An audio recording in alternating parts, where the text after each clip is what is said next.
Welcome to Captain's Quarters First Class, a podcast about outdoor lighting, Christmas lighting, landscape lighting, soffit lighting. I was talking to a guy either this morning or the other day about starting their own business. And I just wanted to kind of walk through a few questions that you need to ask yourself before you go out and start your own business. The first one is, do you actually want to own your own business? Owning your own business is not the same as working for someone. And I know it sounds sexy, right? Like, ooh, I only report to myself. I only have myself to blame. I only have myself to pat on the back when we win. Now, those are true. But if you've only ever been an employee working for someone else, it is basically impossible to understand the difference that will occur. You no longer, when you're first starting out, right, you no longer have vacation time. You can't just turn off your phone because let's be real. Most people, when they start, they're going to be one guy doing all the jobs, all the sales, everything. Maybe they have a helper on site. Um, there is no time off. There is no safety net. You become your own safety net. And really, to be your own boss, to be an entrepreneur with not side hustling, no other job to fall back on, just doing you and your business, whether that's outdoor lighting, Christmas lighting, patios, window washing, whatever the case may be, is no different. You have to be a little insane.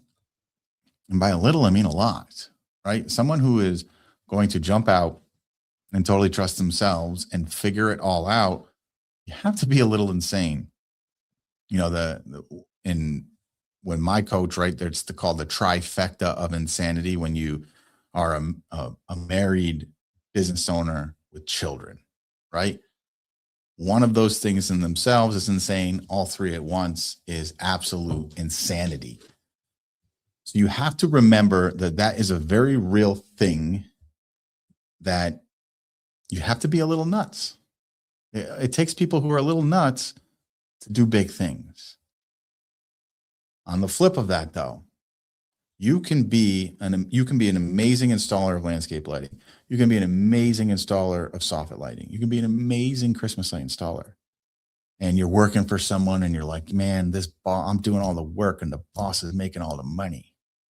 Well, that is not a true statement, but I understand the feeling, right? The boss is getting more of an upside because you're the one on site. So in your mind, the boss is making all the money because you ignore everything the boss has done to get you to that job, right? You ignore all the marketing funds, all the time they spent not making a dime for themselves, all the years of the struggle. You don't see all that. You just see, oh, I see he's driving a nicer car than mine. What an asshole. I'm going to start my own business. The problem with that is, just because you're good at the job you're doing, just because you're a great and amazing, maybe the best ever technician, does not mean you're going to be a good business owner. Does not mean you should be a business owner, right? Being good at the job you do does not qualify you to start your own business, not even remotely. You know how many amazing technicians start their own business and fail? Well, most of them actually, right? Amazing technicians do not need to be their own boss. It's so much more than doing the job that you think that you're really good at. You might suck at everything else. An amazing tech wants to be paid well and live a great life.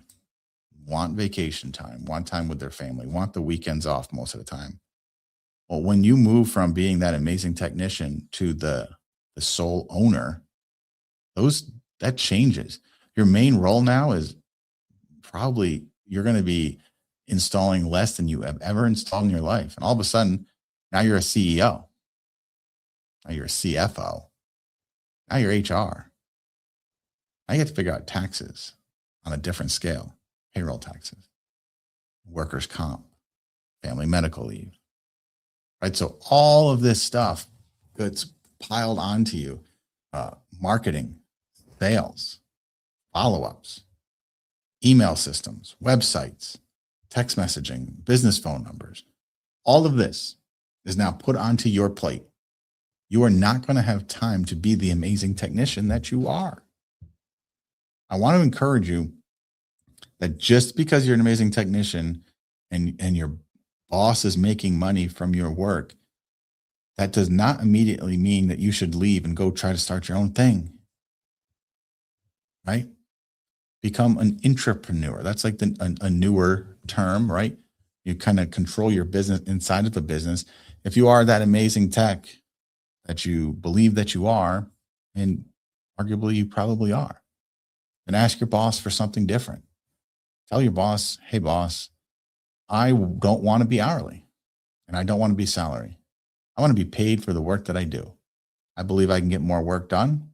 I'd like to move to more of like a production or a commission. You sell the jobs, I will complete the jobs. And, you know, let's just say it's 20% for this conversation. I want 20% of the gross profit on that job. Anybody else who has to help me on site, of course, that comes out of that 20%, and I keep the rest. And yes, I'll do all, any fixed request for the 3 months on that job is included in that because nothing should go wrong within 3 months. Right now, that's a new conversation. Now you can be the amazing tech that you are and allow the boss, the owner, to do what they have learned or what they have been trained to do, which is market, close, sales, all these little inner workings that go together. There are so many things happening before that technician ever steps on a job site, right? Unfortunately, we can't just go set up on someone's lawn and start installing and then be like, hey, we just did this job. Now you have to pay us.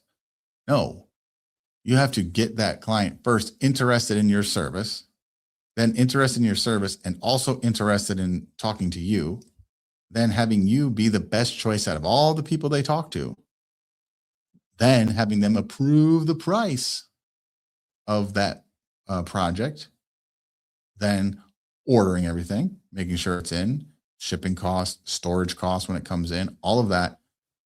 Then a checklist so everyone knows what to bring. And then the technician gets to show up at the job. Then after the technician leaves the job, well, now the owner is responsible for everything after you clock out, everything else. Those 9 o'clock phone calls when something goes wrong or there's an emergency, the fix requests that come up, the maintenance, all of these things. You as a technician, you're not responsible. Yeah, whatever. You get to clock out and go home. Your boss doesn't, or he has to pay someone to continually do that. So there's money coming out of his pocket into somebody else's to help him fill that role. You will not have that option when you choose to do your own business. And I'm just telling you some of the things. We could probably go on and on and on a podcast about the pros and cons of owning your own business. But I just wanted this person I was talking to, I don't believe that they should. I don't believe that they are capable. I believe they should stay an employee. And there's absolutely nothing wrong with that. See, sometimes you're in your circles when you're amazing tech and you get into Facebook groups and you see owners talking and you see people talking about how much money they make and all this jazz. You get wrapped up in this bullshit that isn't even true. I know plenty of these owners behind the scenes that I talk to on the phone or I hang out with them in real life, have conversations with them. And I know what you're seeing on Facebook is bullshit. It is all half truths. But you're comparing and thinking about your life like everything you read from these guys is true and accurate. Right? When someone says, I did, let's just say Christmas lighting. I did 300,000 in Christmas lighting. And you as an employee, maybe you made 8-9 grand that season. And you're thinking, this motherfucker, I just made him over $250,000. This is bullshit. But people are just posting their top line revenue. You don't know the monthly nut. The monthly nut isn't just during the season. The monthly nut continues after the season. You still have to carry insurance. You need storage. You still need payroll set up. You need all of these things that go into making that season. That top line revenue sounds great until you realize, oh yeah, and everything you see in your paycheck that says taxes taken out, right? When you look at your pay stub, whatever taxes get taken out for you, the employer has to match. So if you're paying $178 a week in payroll taxes, your employer is also paying that on top of it. So you pay $178, I pay $178. And then there's family medical leave and workers' comp, which you don't pay as an employee. The employer pays, right? And workers' comp can be, range, depending on the state, 6 to 12% sometimes for every $100 of payroll. And that is just cost that you don't see when you see these top line revenues. So often I see guys that start their own business or side hustle for a while and say, man, I'm doing all this work, but I'm barely making money, or I'm not making money. I should just go back to working for someone. Right. And that's where it takes the crazy person. That's where it takes the insane person. Now, I know I'm not making money. I'm a motherfucking figure this out. There is no plan B. I'm not side hustling. I don't have a full-time job. I don't have a part-time job. I'm fucking making this work, or I'm making something else work. But I'm not going back. It's a type of crazy. I've gone fucking as an idiot. Yes, I would never recommend this, and it was stupid. I've gone like 8 months without taking a fucking paycheck from anything. Eight months, not a dollar. That's insane. Now, it's also stupid. Again, that's not a badge of honor. At one point in my life, I thought it was. It's not a badge of honor. It's a badge of stupidity. But only someone who's insane would do it. Only someone who's insane enough to make a business work that they start themselves. That's the only way it works. You got to be a little crazy. I just want to really encourage you to look into everything and not just get sucked into the alleged pros of owning your own business. And I think owning your own business is amazing. I encourage you guys to start it if that's what you want to do. But I also want to encourage you and tell you there is nothing wrong with being an employee. For some reason, some of these circles look down on it. Insane. It doesn't make you a better person because you own a business. It doesn't make you a lesser person because you're an employee. It doesn't mean you're not good enough because you're an employee. It doesn't mean you're amazing because you're a business owner. Right? We have to stop putting those two things together like one is better than the other, because it's not. Right? What you want in your life and what you want outside of work matters. It does. Stop getting sucked into this whole fucking thing that being an employee is somehow a bad thing. Take your job and own it. Become an entrepreneur. Become so vital in that business that your boss is so happy that you're working for him. It can be done. Don't get the chip on your shoulder because you're not the boss. You don't even understand what the fuck it takes to be the boss. Right? So anyways, I want to encourage you, if you're an employee, love it, own it, and make it, pretend that job is your own business, because in reality, it is. It's how you feed your family. Work like it is. Work to your best. Figure out with your boss, how can I be better and how can I make more money? Because I don't know any business owner that won't love to have a conversation with an employee that wants to know how to do better and how to make more money. There's no drawback to having that conversation for either side, right? It gets you knowing exactly what the boss wants and how you become even better in his eyes or her eyes when they say you can get a raise by doing X, Y, and Z. Or maybe they say, well, I don't know, with our current pricing, you're at the max, I can't do anymore. Okay, boss, well, what if we switch to some sort of production pay for performance, the buzzword right now, P for P, right? But it's production pay, right? Or there's all sorts of different terms for it. But you could suggest that. Hey, man, how about not hourly? Let me pay for only the work that I get done. Be a great conversation, and it could make you love your job even more. I've seen too many guys leave their jobs and regret it.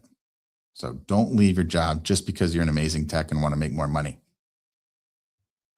And ask what you can do better. How badass would it be if you start making double what you're making now, working for the same boss, working for that same company?